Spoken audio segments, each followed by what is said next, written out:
Hi folks, అందరికీ నమస్తే. ఇప్పుడు మనము last year maths 2A question paper solve చేద్దాం. ఈరోజు డేట్ వచ్చేసి 25th ఆగస్ట్, సరేనా? సో ఫస్ట్ సొల్యూషన్ ఏమి ఇచ్చిండు మనకి? క్వశ్చన్ పేపర్ చాలా బ్యాగ్లో పడి నలిగిపోయింది. సో క్వశ్చన్ ఇంపార్టెంట్ కాబట్టి ఇట్లనే చేసేస్తాం మనం, అయిపోతుంది. ఏమి ఇచ్చిండు? Z1 ఇచ్చిండు, Z2 ఇచ్చిండు. ఫైండ్ Z1 మైనస్ Z2 ఇచ్చిండు. ఫస్ట్ గివెన్ రాద్దాం.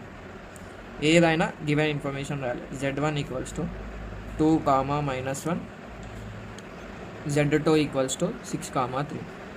దీన్ని ఎట్లా రాసుకుంటా అంటే రియల్ అండ్ ఇమాజినరీ పార్ట్ లెక్క రాసుకుంటాం. Z1 equals to 2 plus -1 into I, that is 2 - I, and Z2 equals to 6 plus 3I. అంతే కదా? ఆర్డర్డ్ పేర్ ఇస్తే మనకు కాంప్లెక్స్ నెంబర్ ఉంటే I పెడతాం. ఎట్లా అంటే Z equals to X, Y అయింది. So Z equals to X plus IY అని రాసుకుంటాం, సరేనా? ఈ రెండు మీనింగ్లు ఒకటే. ఇది ఆర్డర్డ్ పేర్, ఇది రిప్రజెంటేషన్ ఫామ్. ఇప్పుడు ఏమి ఇచ్చిండు కాక మనకి? Z1 మైనస్ Z2 కదా.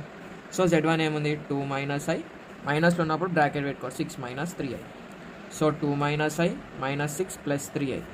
ఇప్పుడు నంబర్లది ఒక దగ్గర, ఐది ఒక దగ్గర. So 2 - 6 is -4, 3 - 1 is plus 2I.